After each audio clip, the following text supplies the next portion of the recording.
rolling? All right, jabronis, we're back. Hope everyone's doing all right.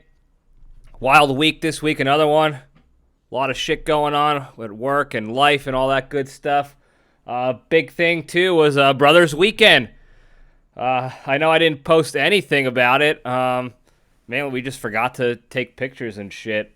But I had a great time. We'll talk about that in a little bit. It was awfully tame considering compared to previous Brothers Weekends we had. But I'll explain all that at the junction. But yeah, I got nothing else to start this show off with. So let's just step into the cage. Okay, let's run. All right. Today's cage fact is sponsored by Skips handheld crotch fans. You tired of the summer heat wreaking havoc on your undercarriage? Well, order one of Skips crotch fans today. The light handheld design, coupled with its powerful motor and long-lasting battery, makes Skips the top fan to keep your crotch cool all summer long. Visit www.stumpbuster.com and use the promo code SOFT to get 5% off your first crotch fan. I don't know where we're getting these sponsors from. Maybe one day we'll get a real sponsor to sponsor this segment of the show, of the program, but for now we got to deal with animals like Skip trying to sell crotch fans for only 5% discount. What's that all about? Franny's Packs was going deep with 7%, but hey, we got to take what we get, right? All right, cage fact today. So, Nick Cage, this is a short one, but Nick Cage has been in over 100 movies. So, since he started making movies, he's averaged at least 2 movies per year. Now, some of you might think, oh, well, he just can't say no to a film. He's got to keep doing movies, whether they're shit or not, just so he can make money because he's got this spending habits and tax issues and all that. How you doing? But when asked about it, Nick Cage answered, and this is a quote, "I'm one of those Americans who believes in working. But in acting, for some reason, you get criticized for working." So, right from the horse's mouth himself, he's a worker. I can't say I'm not surprised. Old school American, hard-working son of a bitch. Just trying to put out feature films and good entertainment for everybody. And, I couldn't be happier that he's in the triple digits of movies so far. So good on him. Keep up the great work. I'm a big fan, clearly. All right. Before we get to the junction, I want to talk quick about, we haven't done this in a while, a little Stugotz of the Week action. Stugotz? Fucking Goomba trash. So this week's Stugotz is Sonic fast food chain. Now, normally, I don't mind Sonic. I don't really go to them. They're kind of more down south, and I'm up north, so you do the geography there, it's not going to work out much. But they got Sonics all over the place. They're not bad. They got the little folks on rollerblades or roller skates scooting around the parking lots, giving you your cream slushes and milkshakes and what have you. So it's really not bad, considering it's shit fast food. My problem with them is their recent ad campaigns, or their marketing campaign that they've started. And now this is not necessarily like blacklist style campaigning just yet. If they continue down this road, it's definitely gonna be.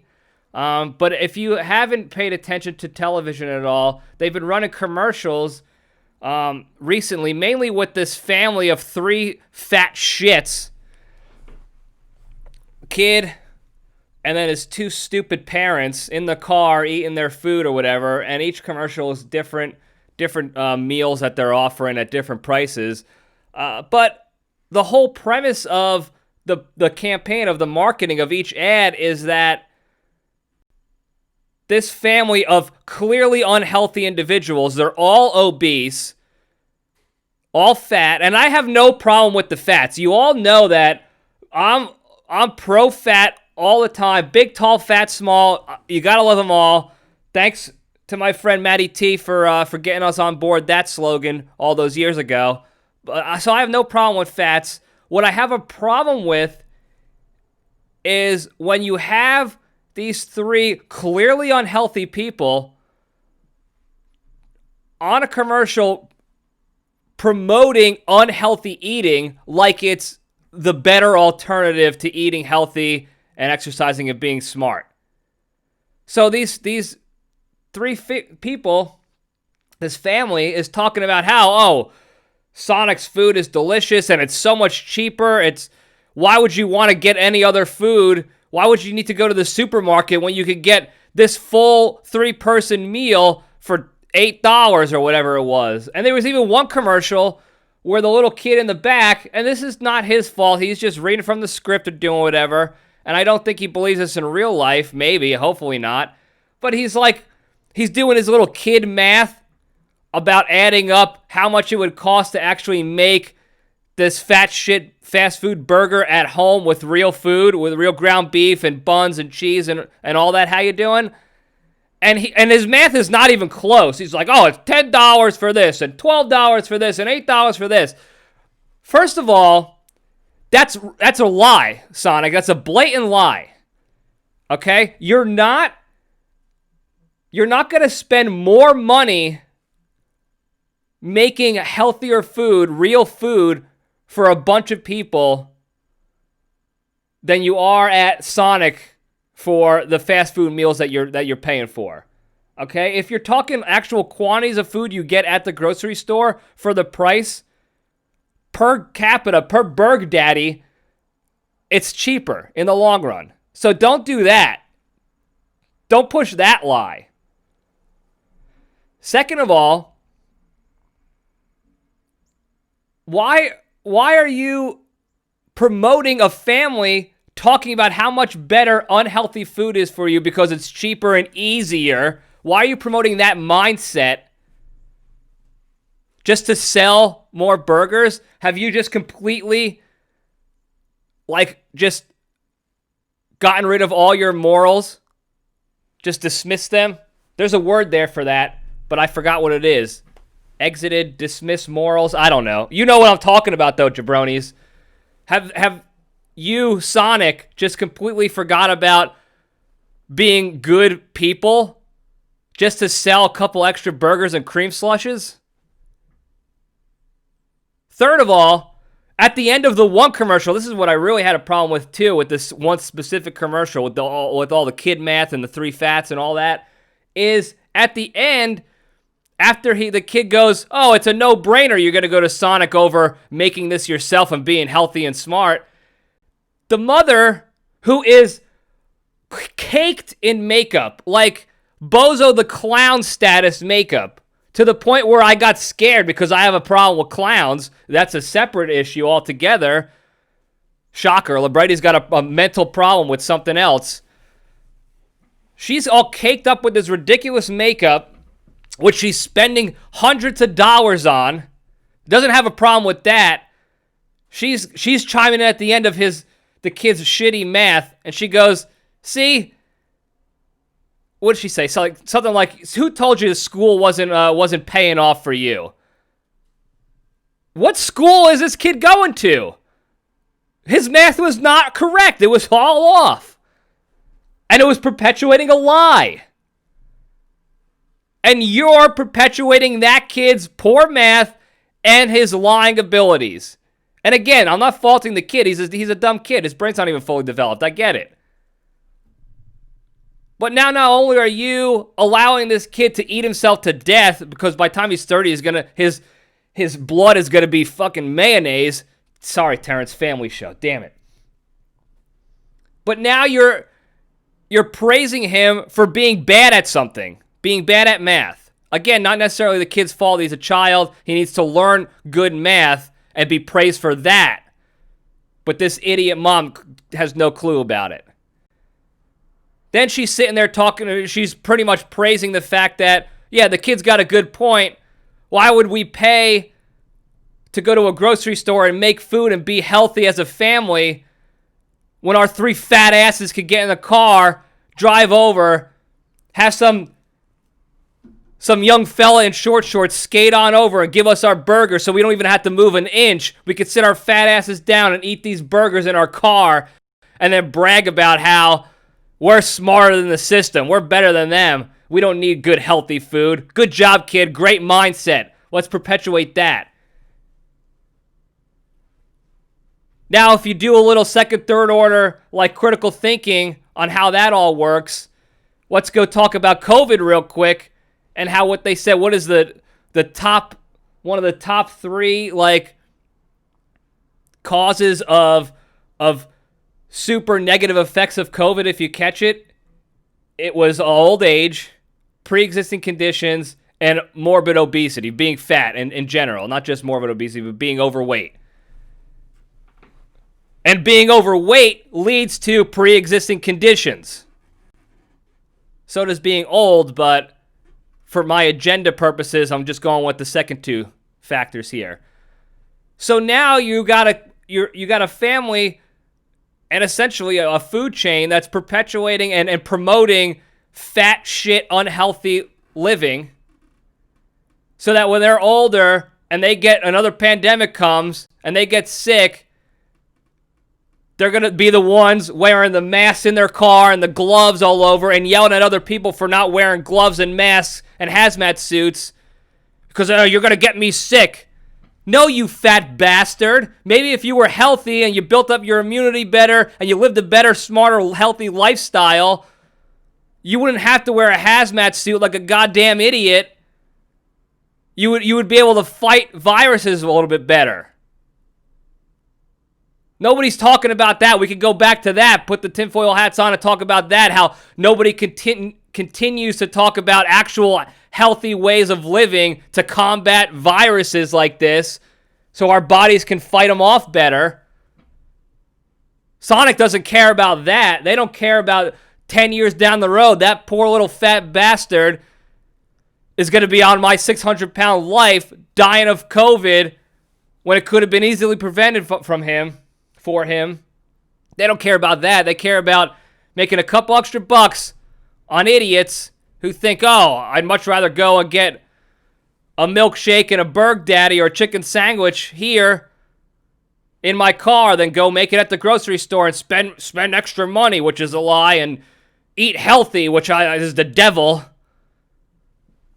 So yeah, I'm a little pissed about it, and there's Sugats of the Week for it. And before I get too angry about it, I'm going to cut it off there. I'm sure I'll talk more about it later on if they continue down this shitty marketing campaign. They're getting dangerously close now thinking about it as I get more and more heated. They're getting dangerously close to being on the blacklist with Burger King and Olive Garden. But I'll cool off. We'll just, move on over to the Junction, all right? Okay, so real quick, I want to touch on this before I talk about Brothers Weekend. So for the Junction, we got in the headlines, I guess you could say, or in the news, current events this week, Bella Thorne. She's an old Disney actress who became like a porn director, like she's behind the scenes for adult movies or some shit like that. I don't know. It's just another Disney actor gone wrong that turned into a fucking savage, an animal. Good for her, whatever. She's super popular regardless. Super popular. She's got a bunch of like fake lips, I think fake tits and all that other stuff. So naturally people like that. So she decided to get on OnlyFans. Now initially I was on board with it because you know how I feel about OnlyFans. I love it. I think it's a great idea. More power to those people. Sex workers, need an avenue to make more money during the pandemic. So good for you. She gets on there. And within like 2 days, she makes like $2 million, which is unheard of in the OnlyFans game. And everyone was super impressed. Oh, she must be showing everything. Her videos and pics must be wild. Well, somebody did a little investigating, or maybe just the fans just started blasting her on the Twit and Instagram and stuff. Anyway, they found out that Bella Thorne was scamming her fans on OnlyFans. She was charging the subscription fee. How you doing? Charging a fee to get on. No nudes or anything like that, like she originally said. Then she was offering her fans a one-time fee of $200. If you pay this fee, I'll send you the nudes. Then you'll get access to the nudes, and every time you want access to more nudes, you pay another $200, and you'll get it. So she's got millions of fans, so of course, within days, she's up to 2.5 million, something ridiculous like that. Come to find out, that little premium pay-per-view that she was offering for $200, also not selling nudes. So she blatantly lied in writing on her little description there on the website, says you will get nudes for $200 and nothing. So now the fans are up in arms. They want refunds, rightfully so. What does OnlyFans do, though? How do they, they got to give back this money, and they don't have it on hand because Bella Thorne scamped it all. That's not even a word. Scamped? What the hell are you talking about, Libretti? Stole it all. She took all the money. She scammed it all. So what does OnlyFans do? They do the whole, if one person gets in trouble, everybody gets in trouble thing. So they just dumped a whole bunch of regulations on OnlyFans accounts. So there's a cap on tips. There's a restriction on when you can withdraw money.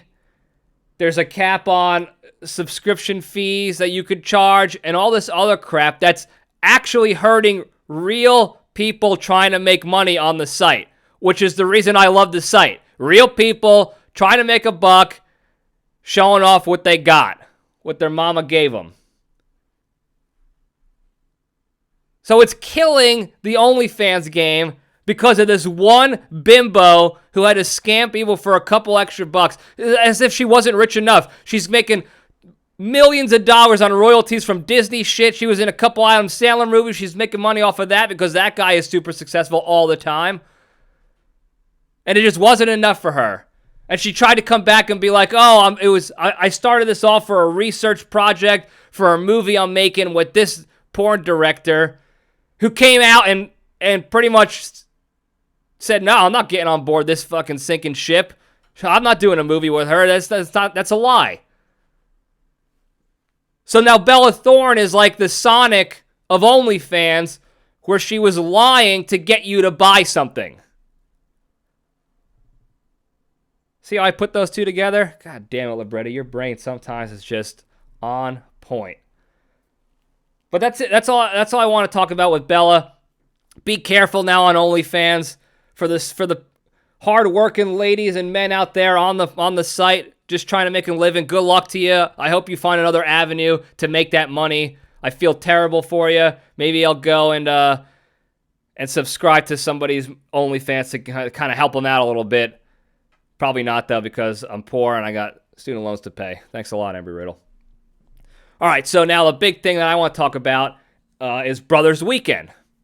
So, give you a little backstory on why we call it Brothers Weekend, or it's not even an official weekend, but why we call each other brothers is because when you become so close in friendship with somebody, I don't know why I'm explaining this. You should know, like, what, when you're that close to your best friend, you're like brothers or sisters or whatever. People do it all the time. I'm not explaining this shit. Never mind. You know what I mean. These people are so close in my life, and I trust them so much that they become brothers to me, whether they're blood or not. And I've been blessed, by the way, with a decent amount of people I can call my brother. And that's good. That's saying a lot because I don't like anybody, and I don't trust anybody, hardly ever. So the fact that I can, I have, I don't know, maybe 10 or so people in my life that are that close that I consider, family like that. I'm blessed. I'm super lucky about that. And this weekend was great. I don't really have anything to say about it. I have no stories to tell. It was boring in that regard. We didn't do anything wild. We hung out. We worked out. It was two of my brothers from Georgia came up for the weekend. And then I have, my other brother, the Bone Crusher, Bud, came over. He lives a couple towns away. He came over to hang out Saturday with our other brother, his sister, Big Al.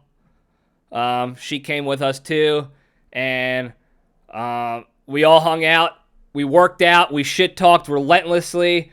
We had a great time. It was just one of those things where you got, even if you have a lot of shit going on, I got a lot of things going on with work, stressing out for nothing, a lot of tension going on in my life for no reason whatsoever this week, and just having those people around and those important people in your life to be able to kind of just decompress, talk about stupid stuff, loosen up a bit, forget about the real world problems going on around us for a little bit. It was amazing, and it was so low key, and that was what was so amazing about it, was that we didn't do anything. We went out, we worked out at the slaughterhouse in the basement of the LPDS ranch here,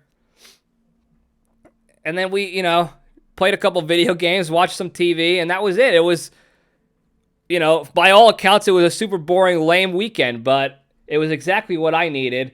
This is kind of why I want to talk about it. It just reminded me of the importance of having people like that in your life. And that's kind of what I want to talk about on the junction, on this particular portion of the junction, is having, I don't even know how to say this, having somebody like that in your life, having people like that circle of people that you can feel you're most comfortable and normal with, is something I think is an irreplaceable, invaluable asset to have in your life.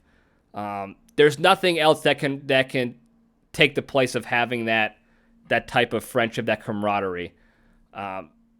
No money, no houses, no success, nothing would ever replace having a group of friends, guys or girls, it doesn't matter, people in your life that you trust so much and are so close to you and so important to you that you can just completely be yourself. Which I'm never like that. I'm always on guard of some sort with just about everybody in my life except for this tight circle. And it's one of the things I think that keeps me so, I guess, generally stress-free and happy in my life, is that at any given time, I could go hang out with one of the brothers, one of my best pals, and all the problems just kind of go away and just get out of my system, and it's great. And I think people need that in their lives, especially now when you're separated and isolated and quarantined, and you got nothing to do but sit on the internets and do the text message tough guy thing where you're talking shit and trolling people and getting all up in arms about political situations and becoming Facebook politicians for no reason. Just getting involved in stuff out of anger and negative thoughts and negative feelings, and you're just alone and isolated in that world. And having that escape, that familial escape, if you will, because they're my family, is just something that I can't even put into words on how important I believe that to be for your mental and emotional health. And I talk about it, a lot, how important I believe mental and emotional health to be in a person's life. It's not just physical health. It's the total package of health. And having those people in your life to escape to go, and when you're having a tough time, even when you're having a good time, anything, you can just turn to them, hang out with them, talk to them on the phone, and everything's going to be okay. And really, what I'm trying to say is that I appreciate the people in my life that are in that brotherhood. And then this weekend just kind of, reiterated that for me, and that I know, like, I don't talk to those guys as much frequently, like on the phone or whatever. We text and stuff, but we all have our lives going on. And I know it's tougher when people start getting families and kids and they got shit to do.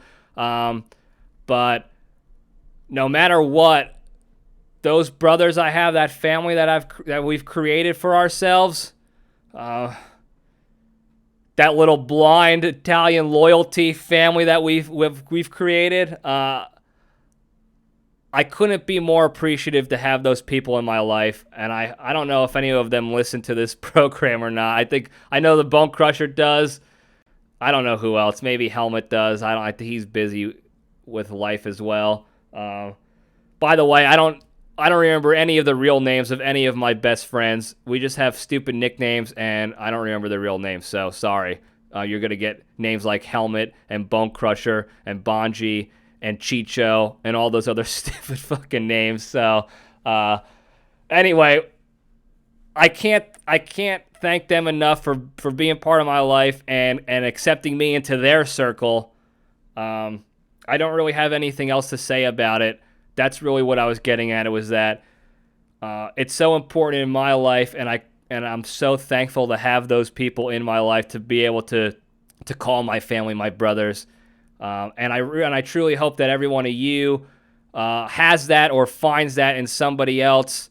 I don't get this confused with me telling you have to go be dependent on, your happiness is dependent on somebody else. That's not what I'm saying at all.